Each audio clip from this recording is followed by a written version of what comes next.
hello, everyone. So welcome again to the Raw Talk Podcast Festival. If you're just tuning in, my name is Melissa Galati. And I'm Grace Jacobs. And we're both PhD students at the University of Toronto and have been involved in Raw Talk Podcast since the very first season. We also were co-executive producers for seasons 3 and seasons 4. And so, of course, the goal of this workshop is to give a high-level overview of how we organized our podcast and our team as executive producers of Raw Talk for seasons 3 and 4, and how and why our team grew from around 7 to 10 students in our first season to now over 40. So we're going to be discussing, the different roles and responsibilities of people on our team. We're going to be discussing the way we organized our seasons, as well as the episode production process. We're going to be talking about podcast leadership, of course. We're going to be talking about getting feedback from your listeners, from your team, team communication, recruitment, training, and then we're going to leave around 5 or so minutes at the end for questions. So please just post questions in the chat, and any that we don't get to, we are going to discuss at the end of the day in the discussion sessions. So I think we'll get started. So before we dive in, you might have already heard a bit of this from Richie's talk, but we want to share a little bit of context of where our experience is coming from. So Raw Talk Podcast is really a science communication focused podcast. We share the stories behind science discoveries and the people who make them happen. We try to really highlight research, especially at the University of Toronto. And over the years, our format has evolved quite a bit. But in general, we interview diverse guests and share their perspectives on a range of medical science topics. An important thing to keep in mind is that we're a graduate student-run podcast. So this is a project that we work on outside of our full-time studies and research. It's also completely volunteer-based. So be similar to your situation. Maybe you're also a student, or you might have a full-time job, or be a full-time parent, and you want this to be a side hustle like us.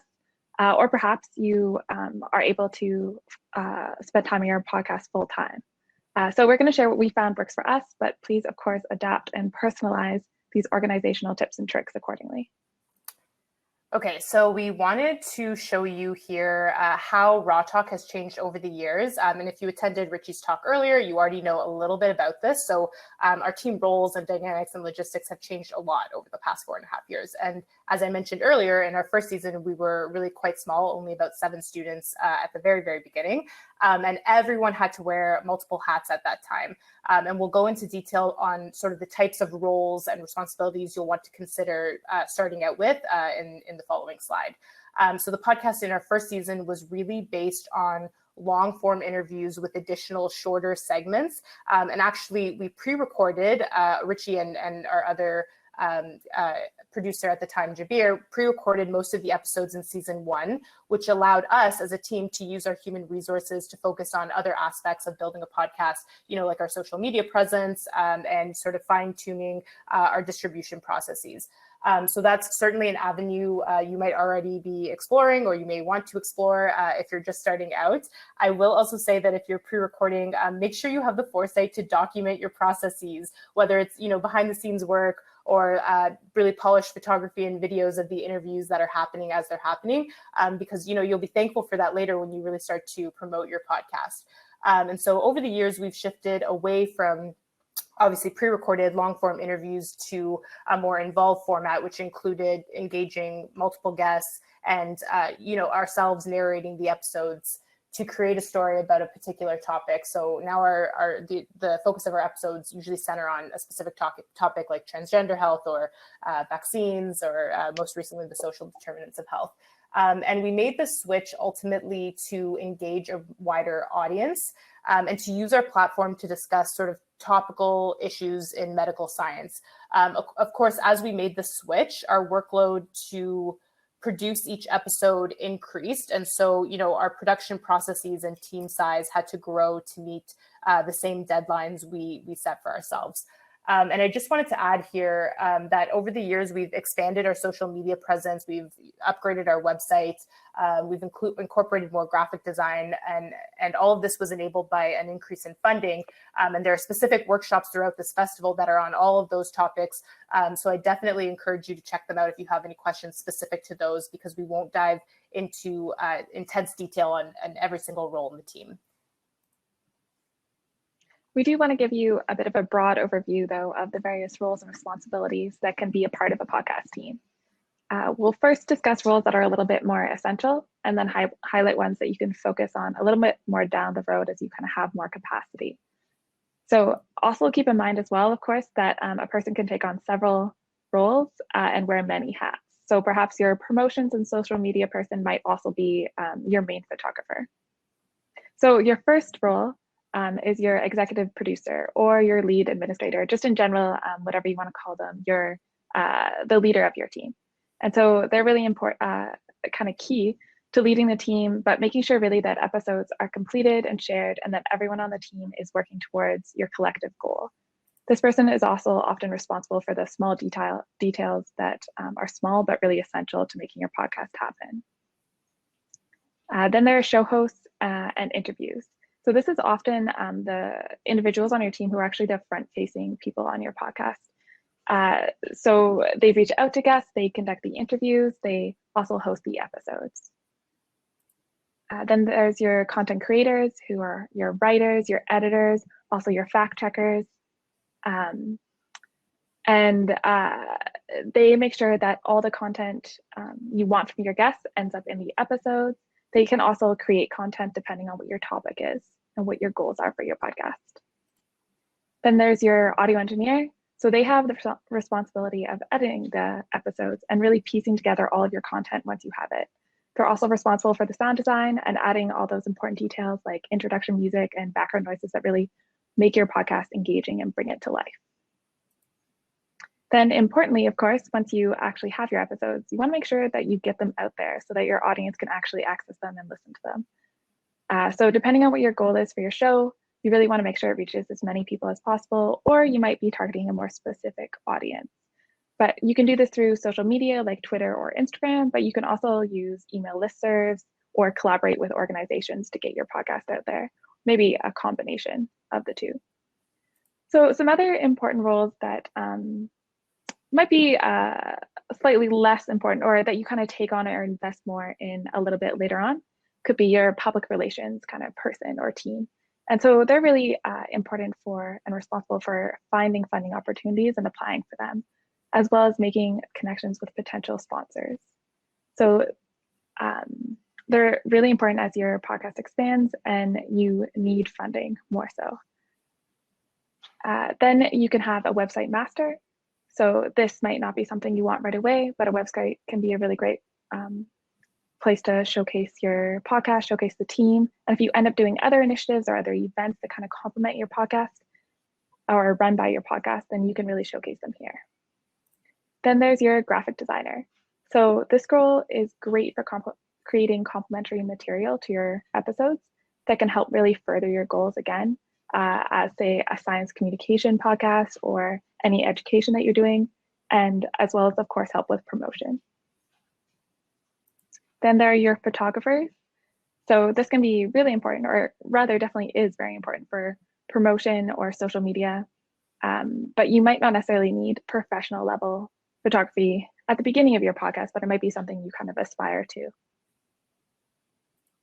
Then there's your treasurer. So as you are getting more funding, say, or hopefully acquiring the funding that you need to keep going, you want to make sure that you're keeping track of your money, especially if you're kind of accountable to your sponsors.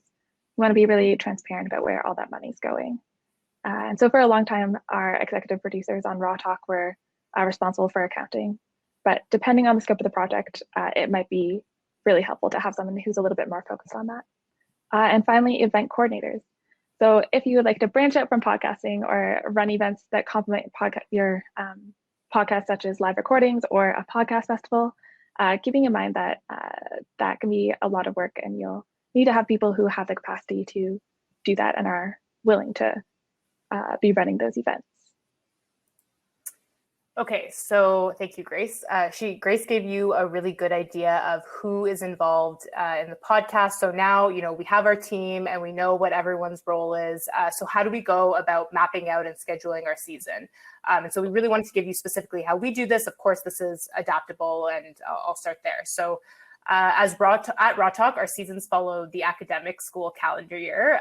So here, we're just going to give a bit of an overview about again, our specific season. Since we're graduate student led, we have a lot of turnover on the team since, so a lot of our members graduate. And so we start recruitment for our seasons every June. So this, again, might not apply to you, but for us, we have to recruit early on to ensure that we have enough time to map out and plan our seasons. And our season launches every September. So we want to have enough time to make sure everybody is on the same page. So during the summer, we also decide on episode topics for the first half of our seasons. And the schedule gets put up on our shared Google Drive to allow everyone to sign up for episodes. So everybody, all of our show hosts, content developers, audio engineers, anybody who's involved in episode production knows exactly what which episodes they're working on ahead of time before the season even launches. And so we launch our season in September. And just before halfway, we choose topics again for the second half of our season. And so we like to do this and break it up because sometimes because of, current events, we might change the topics, or a topic might come up that is of interest to us later in the season, but that we didn't think of before. So we don't want to commit to all of our topics too early on, but at the same time, we want people to have enough notice so that they can plan around when they're going to be working on episodes. And Grace will talk about specific episode production timelines and processes. And I know a couple of people had questions about that in our last session. And so halfway through the season, we put out our annual feedback surveys, which is a chance for us to get feedback from both our listeners and from our team members. So we can improve not only our episode content, but also the way our team functions. And we'll come back to discussing feedback specifically in a few slides. So episode production is ongoing, of course. And by the end of January, we are usually starting to plan our annual live event, which is typically a live panel discussion where listeners can attend and interact with and engage with our panelists and ask questions to the team and to our panelists. And if you followed Raw Talk for a while, maybe you remember some of our previous live events. Last year, we did this live event on YouTube due to the pandemic, of course. So there are a lot of different ways to engage your audience virtually or in person. And so our live event and the final month of our season is usually May, and then we break for the summer to regroup and we do it all over again. So this is at a high level how we organize our seasons at Raw Talk. Maybe your podcast has, a 6-month season, or perhaps it's just a one-time mini series, or maybe you're putting out weekly episodes, but having this global overview and scheduling all of this in advance and keeping a shared calendar where episode release dates are explicitly written down and everyone can see them is going to help keep you organized and working towards a common deadline as a team. Okay, so this is a big picture overview, and now Grace is going to dive into what a single episode production process looks like. Thanks, Mel. So as Mel mentioned, as our episodes have become more involved over the years, and as we've included more guests and kind of taken more of a story-like format, we've needed a larger team to work on them. And as there's a lot going on, we really wanted to create a really clear system so that every member of the team was on the same page and knew what their individual responsibilities are. So this is an outline of our episode production timeline. Along the bottom, you can see, and in the colors, you can see the different roles. And then on the left, you can see the different stages of the creation of a single episode. So we've decided that a 6-week timeline to produce each episode works really well for us. Of course, this might differ for your own production schedule. So as Mel also mentioned, we choose our general topics ahead of time, like antibiotic resistance or music therapy or homelessness and health. And then 6 weeks before the episode is released, our episode production team will meet to begin really brainstorming the details of the episode and potential guests for it. So our episode production team usually consists of about 3 show hosts and a content creator and an executive producer. And as we release episodes every 2 weeks, we have multiple episodes in progress at the same time, just at different stages of production. So after we've done our background research and met, the next 4 weeks are really about reaching out to guests, setting up interviews, and collecting content. During this time, we also take photographs of guests as part of the interview, preferably. And then once we've completed an interview, we use a software called Otter AI that I noticed Jesse shouted out to in the chat a little bit earlier. This is a fantastic software. that will transcribe your interview. And this just makes it a lot easier to comb through it and pull out the sections that you really want to actually include in the episode. So this is also when we're generating any other content. So diving more deeply into a topic maybe, or clarifying a concept for our listeners that the host will share during the episode. So once all the content has been collected, the episode team will meet to finalize what's really being included from each guest, the flow of the episode kind of as a story, and how we're going to use narrated transitions from our show hosts to bring everything together. Then over the next week, the show host will record these transitions and all the audio will be complete. About a week and a half before the episode is released, all the audio files and timestamps for the entire show will be passed on to our audio engineer, who will then piece together the episode. There are often multiple drafts that the audio engineer produces that the team will iteratively provide feedback. We also sometimes send an episode to featured guests beforehand, before releasing it, if they'd like to. Here. So during this time, kind of as the editing is going on and we're just before the release, this is also when we finalize the show notes, the photos, the resources that we want to share with the episode. This is also when we kind of pull together all the material we'll be using for promotion. Then the episode gets uploaded to a podcast server or host. We use Blueberry, and it gets automatically disseminated to kind of all your favorite podcasting apps. So this is where our social media and promotion really takes over once the episode's released, although they'll often share teasers beforehand as well. And then finally, we'll follow up with our guests immediately after the episode, make sure that they know it's been released. And then again, 6 weeks later, we reach out to them with information about the impact of the episode. Okay, thank you. I just wanted to add, I noticed a great comment that Otter AI we use for pulling out contact within kind of the internal process of producing, but we also use that transcript and upload that transcript onto our website. And that great feature of it as well, or great use for it. Mm-hmm. Yeah, totally. Okay, so Grace, thank you. Covered in detail the timeline of how our episodes are put together. So now we'll pull back a bit and talk about team leadership and considerations for those of you who are involved in running your podcast. So as we mentioned, Grace and I were co-executive producers of Raw Talk for 2 years. And in addition to creating and tweaking the processes and timelines that we just talked about, we were also responsible for other aspects of the team, like defining our team vision, running training sessions for our new members, considering and integrating feedback into the show, making sure people were meeting deadlines, and the episodes, came out on time. We managed relationships with our graduate department for funding and sort of oversight. We originally managed the budget and finances. Now we have Nathan who does that, which is great. We ensured our team was working well together and communicating properly, and ultimately we were the final word on episodes. And so we switched off being executive producers on each episode to divide up the work. And it was our responsibility to make sure that the final draft was polished, accurate and ready to go by our release dates. And with what's important to note, of course, is that we were responsible for all these facets of the show, but many of these items can be delegated to a certain extent within sort of an expanded leadership team, or potentially throughout your entire team if you're a small team.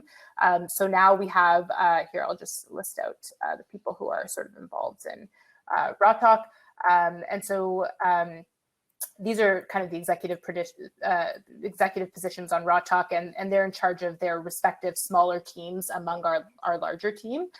So as an example, our audio engineer, Alex, who's going to be presenting next, trains new audio engineers and helps them with any editing issues they may have. So this is just to reiterate that if you're starting a podcast, you may be wearing multiple hats, but don't be afraid to start delegating some of those responsibilities. Or maybe you're large enough to have sort of a leadership team, or maybe your team is on the smaller side again.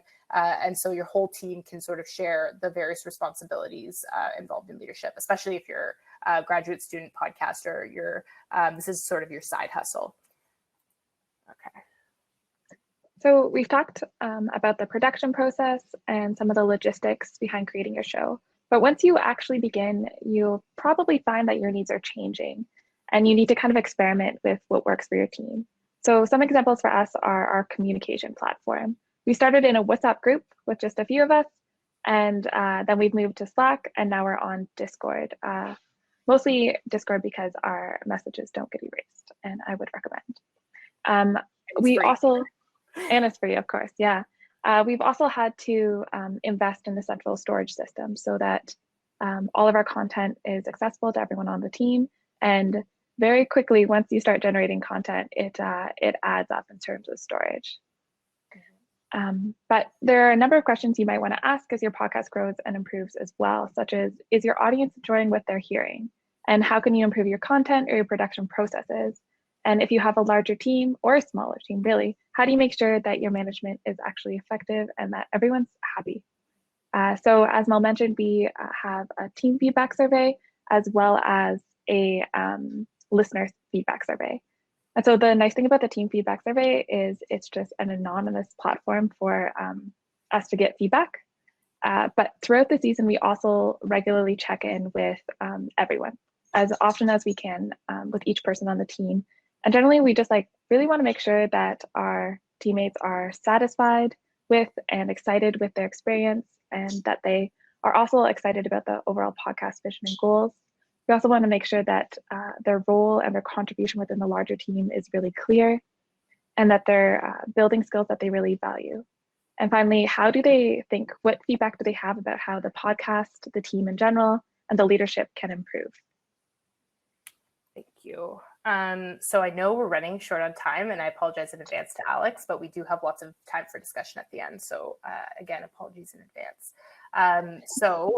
Because we wanted to touch on all of these different facets early on today. So depending on if you have a lot of turnover on your team or you're looking to expand your team, your recruitment process might be either a small process or a fairly involved process. So when you're interviewing potential candidates, it's important to make sure the expectations of the roles are really clear to see, if somebody can actually commit to the amount of time involved. You've heard from multiple people today that putting together a podcast is really hard and takes a lot of time. And so you want to be able to have people on your team who are going to be able to invest that time with you. So this is especially important when this is a side hustle or volunteer, essentially volunteer work. So now when we recruit, we explicitly write the number of hours that we have estimated that goes into each role, and the number of episodes we kind of expect people to participate in.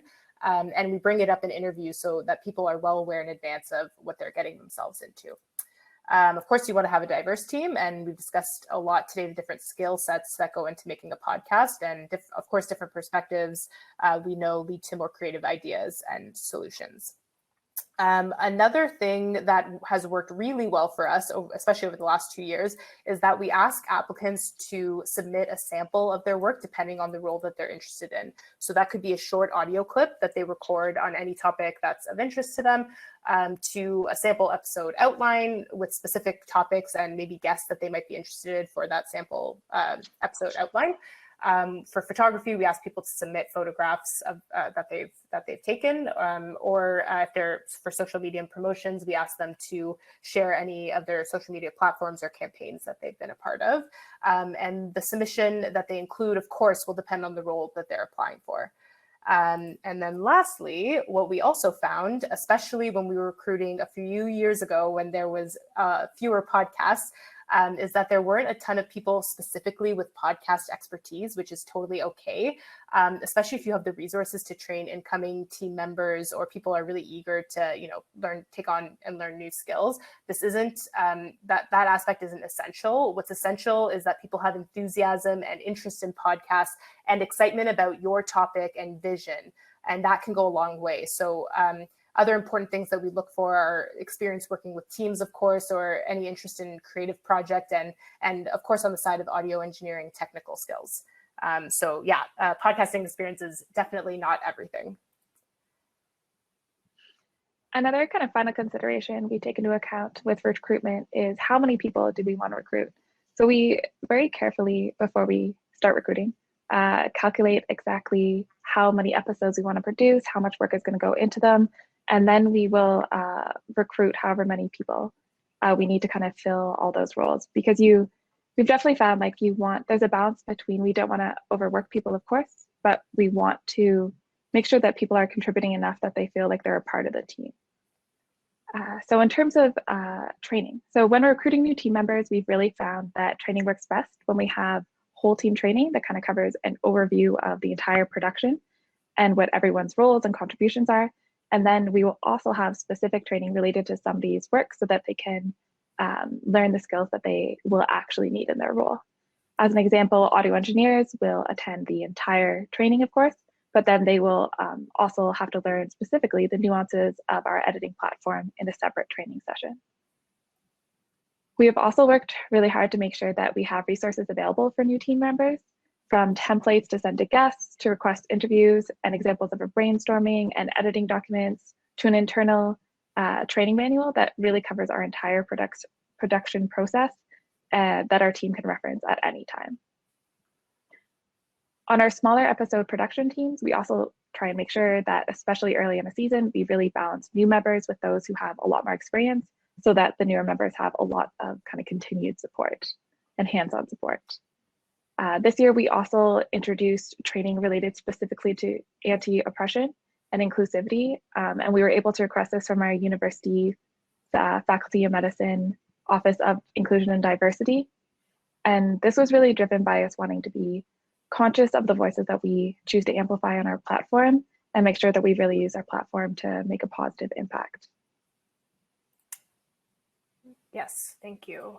Okay, so once you have your team is recruited, your team is trained, and you're producing episodes and people are downloading them, of course, don't be afraid to get creative with ways to engage your audience more. So maybe, and Richie talked about a lot of these, so I won't belabor this, but maybe you want to host a live episode for them to attend and engage with you and your guests. Maybe you want to collaborate with other podcasts, like we have here for this festival, which has been really wonderful, to increase sort of both your listenership.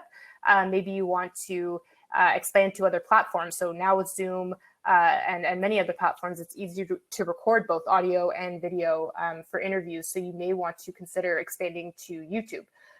Growing your show is really the fun part. I wanted to add here, and Grace and I both wanted to add, that you want to make sure you have quality content first. And certainly Tanya Talega this morning mentioned this. So don't bite off more than you can chew. It's really easy to focus on getting more downloads for your show and numerical metrics of success. But of course, your content is the value that you're bringing to the world. So ultimately, you want to ensure that that is there first.